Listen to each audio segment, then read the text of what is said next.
Ma sœur a monté toute la famille contre moi, et ils ont coupé les ponts avec moi pendant 13 ans. Mais ensuite, ma petite entreprise a décollé, et j'ai fini par acheter un manoir. Le lendemain, elle a débarqué. Accent aigu, j'emménage puisque je m'appelle Aléride, j'ai 34 ans, et au cours des 13 dernières années, j'ai vécu une vie qui n'a jamais inclus de dîner de famille, de discussions de groupe ou de visites surprises. J'ai appris très tôt que le calme est plus sûr que le chaos, et que le travail est plus facile à comprendre que les gens. Je dirige une entreprise de desserts nocturnes, depuis une cuisine industrielle située dans l'est de Denver. Des gâteaux, des bars, des pâtisseries, tout ce qui permet de payer les factures et de garder mon esprit stable. Le mois dernier, cette entreprise a explosé d'une manière que je n'avais jamais anticipée. Les commandes ont bondi, les contrats sont arrivés, et soudain, les chiffres disaient quelque chose que je n'avais jamais osé dire à voix haute, je pouvais laisser mon minuscule appartement derrière moi. Alors, j'ai acheté une maison plus grande que toutes celles où j'ai grandi, plus grande que tout ce dont je pensais avoir besoin. Un endroit avec une cuisine qui ressemblait à une promesse, et des pièces dont je n'avais pas encore décidé l'usage.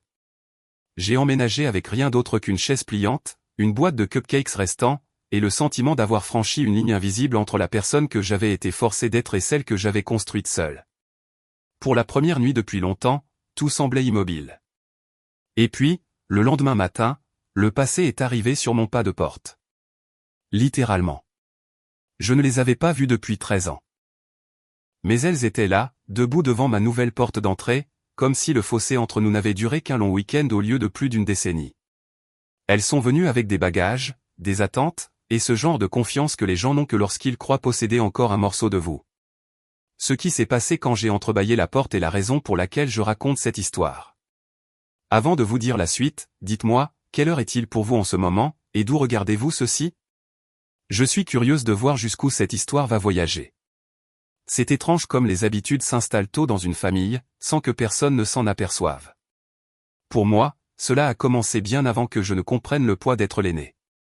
J'ai appris la responsabilité comme d'autres enfants apprenaient des instruments, par la répétition. Je prenais des quarts supplémentaires dans un petit restaurant local alors que j'avais à peine l'âge de conduire, je rapportais de petits chèques de paie, et je comblais tous les manques qui apparaissaient dans la maison. Personne ne me l'a demandé, mais il était clair qui devait stabiliser les choses. Ma sœur cadette, Maya Reed, a grandi sous un ciel différent. Elle avait une douceur que les adultes confondaient avec de l'innocence. Elle n'avait pas à s'expliquer, car quelqu'un d'autre intervenait toujours en premier. Une égratignure au genou lui valait de la sympathie. Un devoir manqué lui valait des excuses. Un mauvais choix lui valait du réconfort. J'ai observé ce modèle se développer depuis l'arrière-plan. Une place où je suis resté si longtemps qu'elle m'est devenue familière. Ma mère portait une inquiétude constante qui se posait sur Maya comme une couverture. Si Maya était fatiguée, nous baissions tous la voix. Si Maya était stressée, nous ajustions nos plans. Si Maya pleurait, toute la maison se réorganisait autour de ce bruit. Je ne lui en voulais pas à l'époque. Je me suis simplement adapté. Je m'occupais des trajets, des corvées, des courses, de tout ce qui empêchait l'air de la maison de se fissurer. Ce à quoi je ne pouvais pas m'adapter, c'était ce changement silencieux de perception. C'est arrivé lentement. Comme une table qui penche après des années de pression sur un seul côté. Un portefeuille manquant signifiait des questions dirigées d'abord vers moi. Des rendez-vous oubliés devenaient des suppositions selon lesquelles je n'avais pas transmis la bonne information. Même mes tentatives pour clarifier de petits malentendus étaient accueillies par une expression crispée de ma mère. Un regard qui disait que je compliquais les choses. Le moment qui a tout rendu clair est survenu lors d'un après-midi d'été, quand Maya a égaré une petite somme d'argent qu'elle avait mise de côté pour un voyage scolaire. Ce n'était pas grand-chose, à peine assez pour acheter un goûter à la station-service. Mais la façon dont elle a réagi a changé plus que l'atmosphère dans la cuisine. Elle s'est tenue devant notre mère, les larmes aux yeux, respirant de manière inégale, tournant ses paumes vers le haut comme pour demander au monde pourquoi il était contre elle. J'ai essayé d'expliquer que je n'avais pas touché à son argent, mais la pièce a changé. Le ton n'était pas colérique. Il était déçu, comme si j'avais échoué à une attente tacite. J'ai réalisé alors que les explications n'avaient aucune importance dans un endroit où les sentiments pesaient plus lourd que les faits. Il n'y avait aucune méchanceté dans l'expression de Maya, seulement la confiance subtile de quelqu'un qui avait appris que la vulnérabilité était une sorte de monnaie d'échange. Après ce jour-là, le foyer a adopté un rythme que je ne pouvais pas influencer. Si Maya avait un projet en retard, c'était parce que je ne le lui avais pas rappelé. Si elle manquait le bus, c'était parce que je prenais trop de temps le matin. Si elle semblait anxieuse, c'était parce que je ne l'avais pas fait se sentir soutenue. La plupart de ces jugements étaient tacites, mais les choses non dites ont une façon de s'accumuler. Je me suis réfugié dans le travail parce qu'il offrait des règles claires. Un quart de travail commençait à une certaine heure, finissait à une certaine heure, et l'effort avait des résultats visibles. Chez moi, il n'y avait rien de tout ça. Toute tentative de corriger une fausse supposition ne faisait que resserrer davantage la dynamique. Alors, j'ai appris à laisser le silence porter le fardeau. Moins je résistais, plus les choses allaient rondement. C'était le début de la distance. Pas le genre dramatique qui apparaît en un seul instant, mais le genre silencieux qui grandit dans les coins d'une maison où personne ne regarde. Le genre dont on ne se rend pas compte qu'il se produit jusqu'à ce qu'il devienne la seule langue que la famille parle. Et finalement, cette langue a façonné tout ce qui est venu après. Il arrive un moment où un schéma familial cesse d'être invisible et devient un poids que l'on ne peut plus porter. Pour moi, ce moment est arrivé par un matin froid, lorsque l'équilibre de notre maison a finalement basculé d'une manière que je ne pouvais pas corriger. J'avais accepté de prêter ma vieille berline à Maya Reed pour qu'elle puisse faire une petite course avant l'école. Ce n'était pas la première fois qu'elle l'utilisait, mais c'était la première fois qu'elle la ramenait avec le pare-choc avant enfoncé vers l'intérieur et une longue éraflure sur la peinture. Elle est entrée dans la maison en tremblant déjà, tenant son manteau d'une manière qui suggérait que quelque chose de terrible lui était arrivé, plutôt qu'à la voiture. Au moment où je suis entré dans la cuisine, l'histoire s'était solidifiée. Elle n'était pas détaillée au sens traditionnel, mais elle était façonnée pour correspondre à la logique émotionnelle que tout le monde attendait d'elle. J'ai entendu mon nom prononcé sur un ton qui suggérait que j'étais responsable de circonstances auxquelles je n'avais jamais touché. Il n'y avait pas de place pour les questions, pas d'espace pour la clarté. La conclusion avait été tirée avant mon arrivée. Je suis resté là, réalisant que la vérité n'avait pas sa place dans la version des événements déjà acceptés. Après ce matin-là, un changement a commencé de manière petite mais décisive. Les vacances passaient sans mon avis. Les horaires changeaient, les plans se formaient, et les rassemblements se produisaient sans jamais m'inclure. Je n'ai pas été poussé dehors par la force. Je me suis éloigné doucement, parce que la porte continuait de bouger juste hors de ma portée. J'ai essayé de m'accrocher, mais chaque tentative pour m'expliquer ne faisait que rendre la distance plus prononcée. Finalement, j'ai arrêté d'essayer. J'ai emballé ce que je possédais, ce qui n'était pas grand-chose, et j'ai emménagé dans un studio à l'autre bout de la ville. Je pensais que partir nous donnerait de l'espace pour repartir à zéro. Que ce temps apporterait de la clarté. Mais la distance n'a fait que rendre les suppositions plus rigides. Je suis devenu la sœur qui s'est éloignée, qui a compliqué les choses, et qui a choisi sa propre vie aux dépens de tous les autres. Aucune de ces idées ne correspond à la vérité. Mais la vérité avait cessé d'être un langage partagé. 13 ans, c'est long pour vivre en dehors de l'orbite des gens qui définissaient autrefois votre monde. Pendant ces années, j'ai fait tous les boulots qui permettaient de payer le loyer. J'ai préparé du café à l'aube, nettoyé des bureaux le soir, et appris à mélanger la pâte dans des cuisines sombres quand le reste de la ville dormait. Le travail avait du sens. Il ne prétendait jamais être quelque chose qu'il n'était pas. L'effort produisait des résultats, et les résultats me faisaient avancer. Pendant ce temps, Maya Reed créait sa propre mythologie en ligne. Je ne l'ai pas vue au début. Je n'étais connecté à aucun des contes de la famille, mais les nouvelles voyages, surtout quand l'histoire est dramatique. J'ai entendu dire qu'elle publiait des phrases énigmatiques sur la trahison, la guérison, et la force qu'on trouve quand certaines personnes vous abandonnent pour leur propre confort. Elle écrivait sur le fait d'être laissé pour compte, de porter seul des fardeaux émotionnels, d'aimer des gens qui ne l'aimaient pas en retour. Elle n'a jamais écrit mon nom, mais elle n'en avait pas besoin. Tous ceux qui la suivaient savaient de qui elle parlait. C'était étrange de voir des parents s'attacher à son récit. Il répondait avec des prières, des encouragements, et des rappels que la famille devrait pardonner. Il partageait ses publications et lui envoyait de longs messages qui me revenaient indirectement par des connaissances.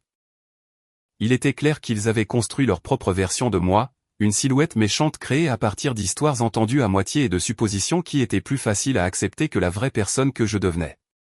Chaque année qui passait, la distance s'installait plus profondément. Les anniversaires passaient sans être reconnus. Ma mère a changé de numéro de téléphone sans me le dire. Des cousins se sont mariés sans m'inviter, bien que j'ai entendu par quelqu'un d'autre que j'avais été mentionné dans un discours comme une sœur qui avait perdu son chemin.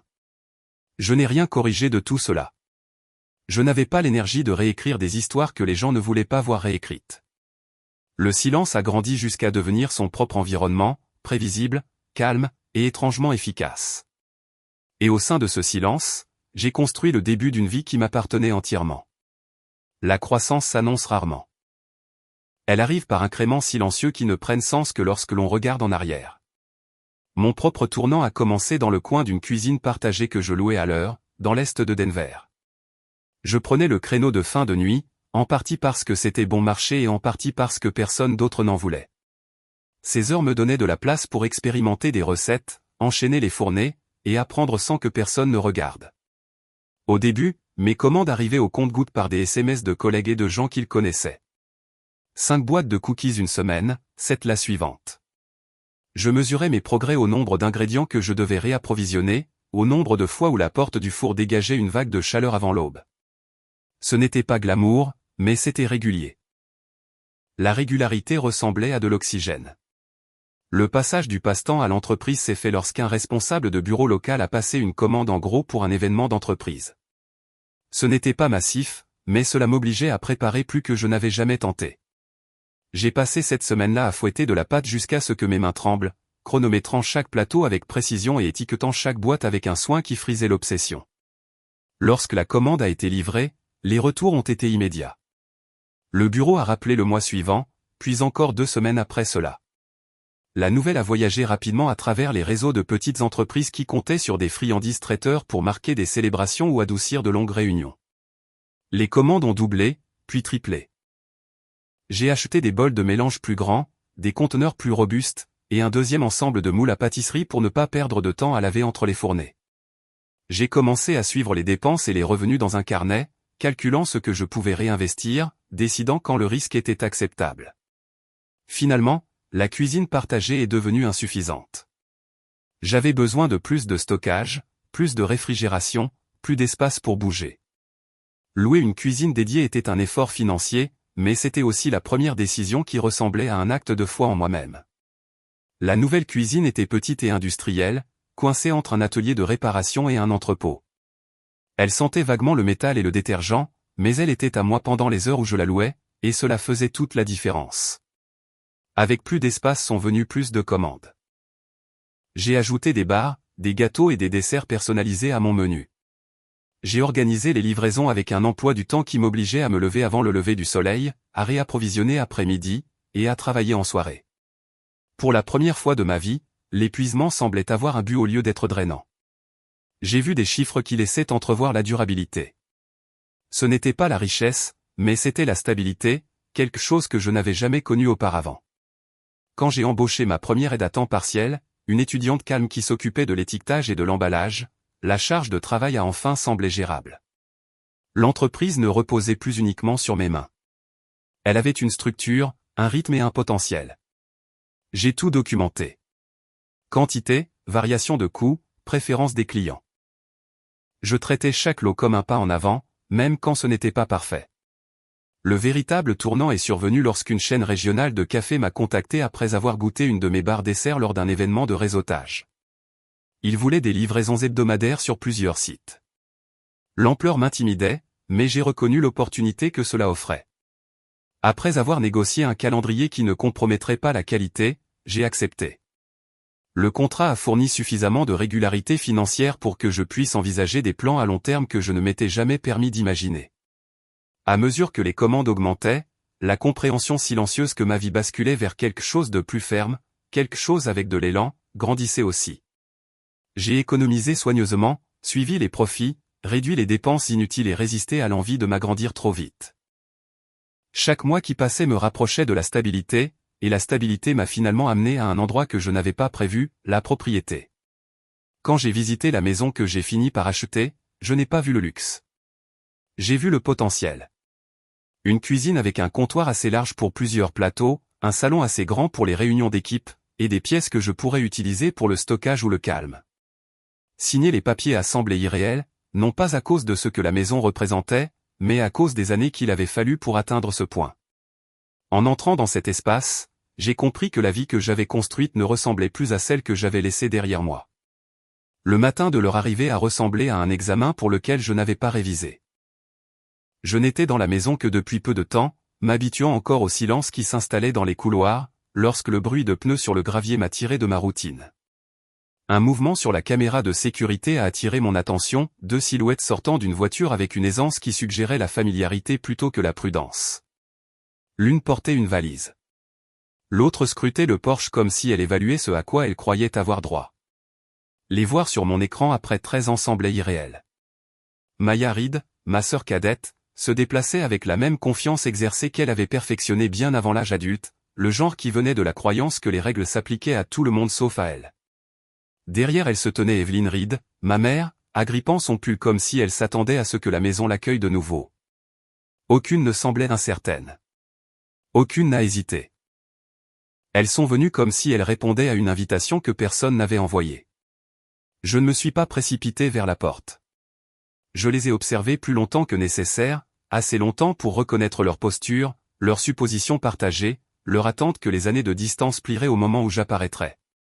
Quelque chose en moi s'est figé.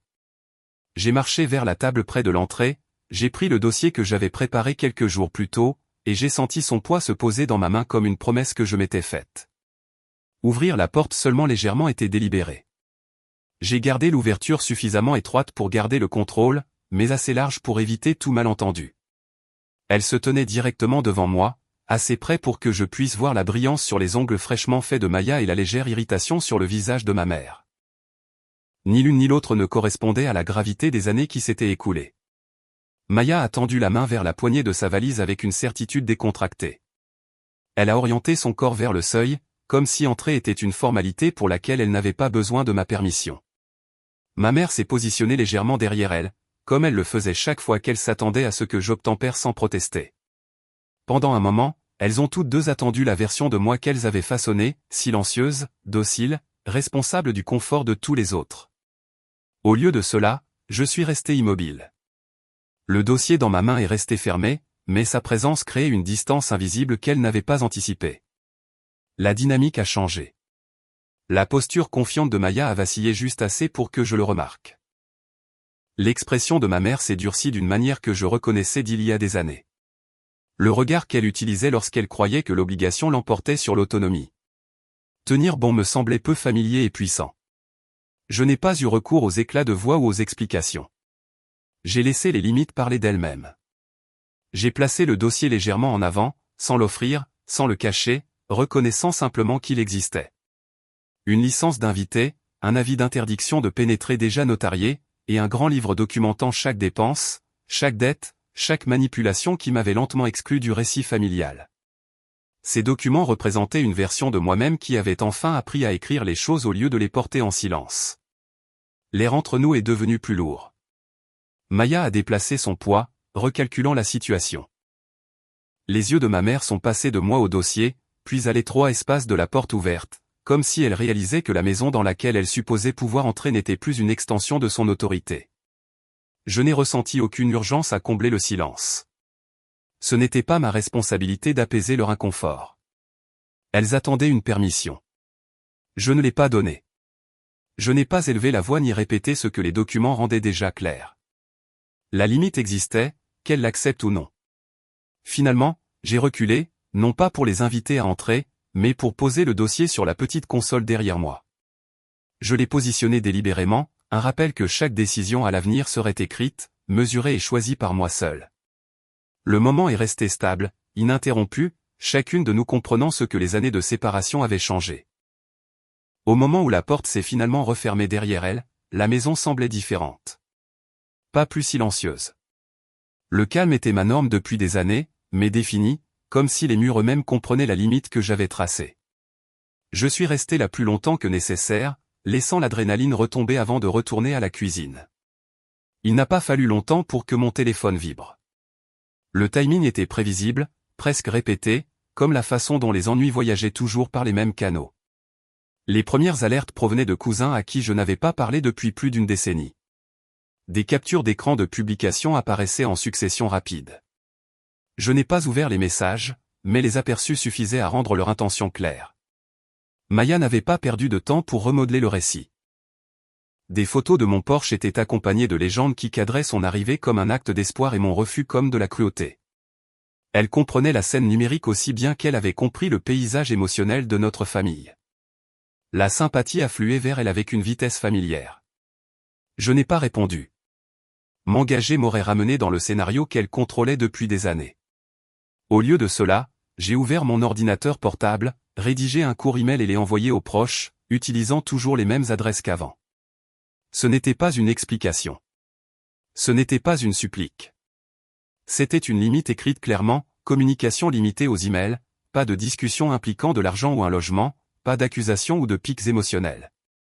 Tout ce qui sortait de ces termes serait ignoré. Je n'ai pas justifié. Je n'ai pas adouci. J'ai simplement établi les règles que j'aurais dû fixer 13 ans plus tôt. D'autres messages sont arrivés. Quelques proches ont envoyé des paragraphes m'accusant d'abandonner les valeurs familiales. Quelqu'un a prétendu que j'avais oublié d'où je venais. Un autre a insisté sur le fait que je devais à Maya une opportunité de remettre sa vie sur les rails. Le ton familier de l'obligation morale résonnait dans chaque message. Mais cette fois, cela ne m'a pas ébranlé. Il recréait une pièce dans laquelle je ne jouais plus. Peu de temps après, ma mère a envoyé un email d'une seule ligne. Pas de salutation, pas de ponctuation. Le genre de message destiné à provoquer la culpabilité. Tu as brisé le cœur de ta sœur.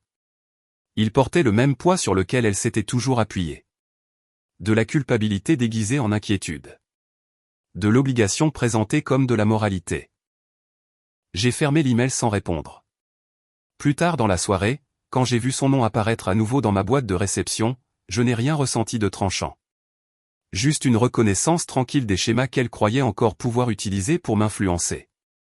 Elle écrivait sur le sacrifice, sur le fait d'élever 2 filles seules, sur toutes les fois où elle s'était sentie non soutenue. Chaque phrase renvoyait à la même idée, que ma stabilité était quelque chose auquel elle méritait d'avoir accès, et que le lui refuser était un acte de trahison. J'ai laissé le message reposer. Aucune réponse ne changerait sa version des événements, et j'avais enfin accepté que je n'étais pas responsable de corriger son récit. À la place, j'ai rédigé un document séparé, décrivant les étapes que je prendrais si elle continuait à apparaître sans invitation. Ce n'était pas émotionnel. C'était procédural, coordonné d'un huissier de justice, référence aux lois sur la propriété, instruction pour la tenue des dossiers. Le créer ressemblait à renforcer une fondation que j'avais longtemps ignorée. Le lendemain matin est arrivé sans drame, mais le bruit numérique a continué. Maya a publié des déclarations vagues sur les parents toxiques, recueillant la sympathie de gens qui ne connaissaient aucune de nous deux. Je n'ai pas vérifié son profil, pourtant des extraits me parvenaient par des notifications et des messages transférés. Son modèle était prévisible, se positionner comme blessé, impliquer une trahison, attendre la validation. Cela avait fonctionné pour elle depuis l'adolescence, et elle ne voyait aucune raison d'arrêter maintenant. J'ai passé la journée à mon comptoir de cuisine à revoir les factures, à mettre à jour les commandes de fourniture et à planifier les livraisons pour la semaine. Le travail m'avait toujours stabilisé, mais maintenant il servait une autre fonction, la preuve que ma vie ne dépendait plus de l'approbation ou de l'implication de ceux qui me comprenaient mal. Tout ce que j'avais construit existait en dehors de leurs suppositions. Alors que le soir tombait sur la maison, l'air semblait à nouveau équilibré. Non pas parce que la situation était résolue, mais parce que j'avais reconquis l'espace où leurs attentes vivaient autrefois.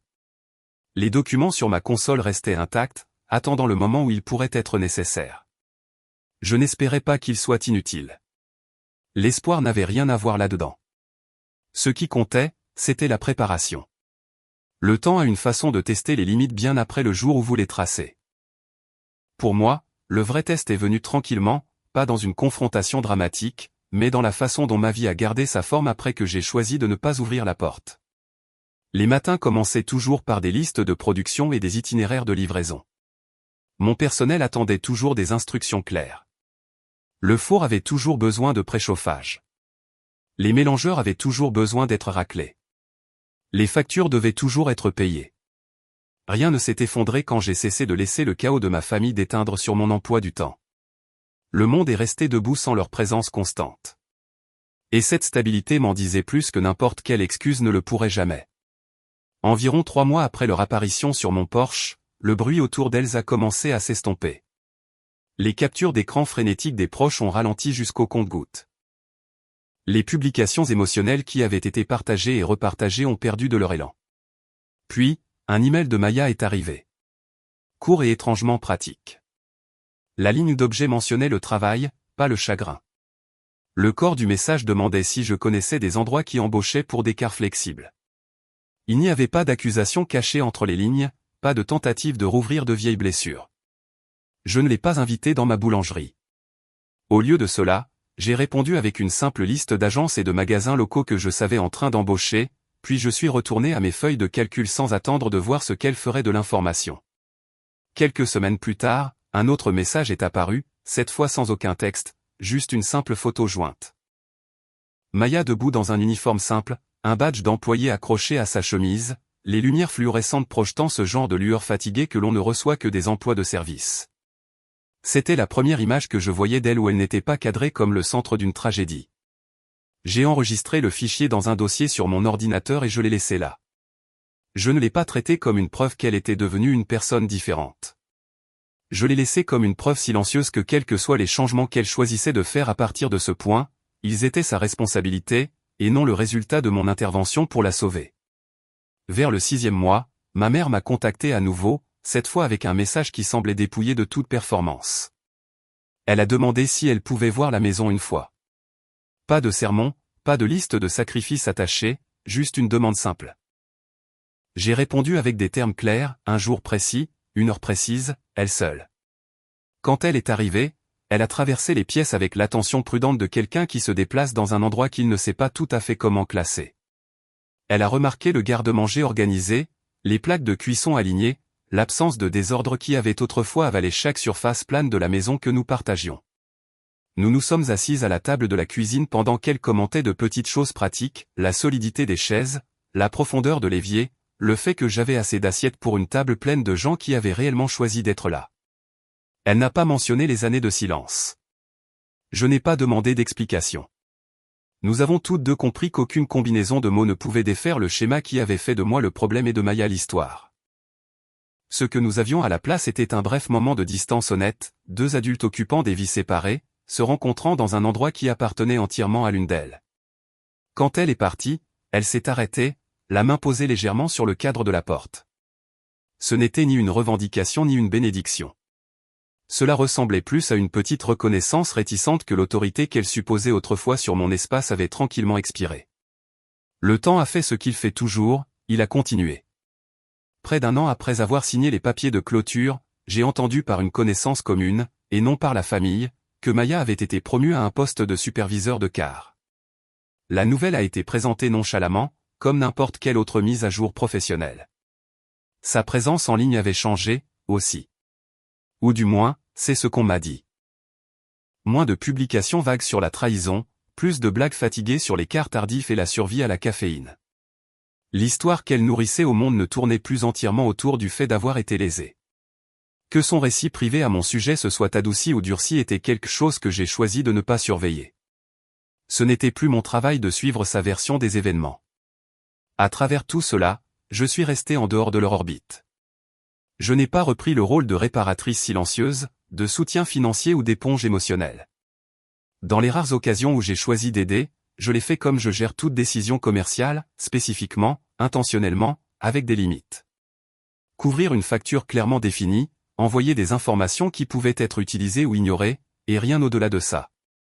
Le reste de mon énergie est allé vers les gens qui se tenaient devant moi maintenant. Des employés qui arrivaient tôt et disaient la vérité.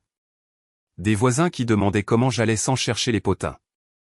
Des amis qui se souciaient de mon bien-être sans avoir besoin d'un méchant pour justifier leur loyauté. Ma maison est progressivement devenue un lieu pour des repas partage de fin de semaine, des soirées jeux sans enjeu, et des débriefings tranquilles autour de pâtisseries restantes après des coups de feu brutaux.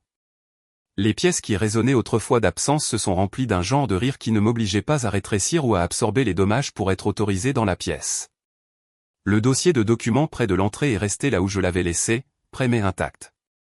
Savoir qu'il était là ne m'a pas rendu dur. Cela m'a rendu clair. J'ai arrêté de répéter des défenses dans ma tête. J'ai arrêté de construire des tribunaux imaginaires où je gagnais des arguments que personne d'autre n'entendrait jamais. J'ai accepté que certaines personnes s'accrocheraient toujours à une version de moi qui rendait leur choix plus facile à vivre. Ma paix ne dépendait plus de la mise à jour de cette image par eux. Elle dépendait de mon refus d'échanger ma santé mentale contre la proximité. Avec le recul, je ne vois rien de tout cela comme un arc de vengeance intelligent. Il n'y a pas eu de moment où j'ai gagné d'une manière qui satisferait un scénario de film. Ce qui s'est passé était plus calme, et pour moi, plus important. J'ai arrêté de laisser le déni des autres dicter la forme de mes journées. J'ai appris que l'amour sans limite n'est pas de la générosité. C'est de l'érosion. J'ai appris que vous pouvez souhaiter du bien à quelqu'un sans lui donner la clé de votre porte d'entrée, de votre compte en banque ou de votre système nerveux. J'ai appris qu'être traité d'égoïste par des gens qui bénéficient de votre épuisement n'est pas une mesure fiable de votre valeur. S'il y a quelque chose que j'espère que vous retiendrez de ceci, c'est la simple permission de fermer des portes qui ne s'ouvrent que pour vous dépouiller de vous-même. Vous avez le droit de protéger la vie que vous avez construite, même lorsque les mains qui frappent à la porte sont familières. Vous avez le droit de choisir une paix calme et honnête plutôt qu'une performance qui maintient tout le monde à l'aise pendant que vous disparaissez. Merci d'être resté avec mon histoire, où que vous soyez et quel que soit leur affiché là où vous regardez. Si cela a remué quelque chose en vous concernant vos propres limites, vous pouvez garder cette réflexion privée. Partagez-la avec quelqu'un en qui vous avez confiance, ou laissez-en un morceau ici pour que d'autres se sentent moins seuls. Quelle que soit votre décision, j'espère que vous vous souviendrez que vous protéger n'est pas de la cruauté. C'est le début d'une vie qui a enfin du sens.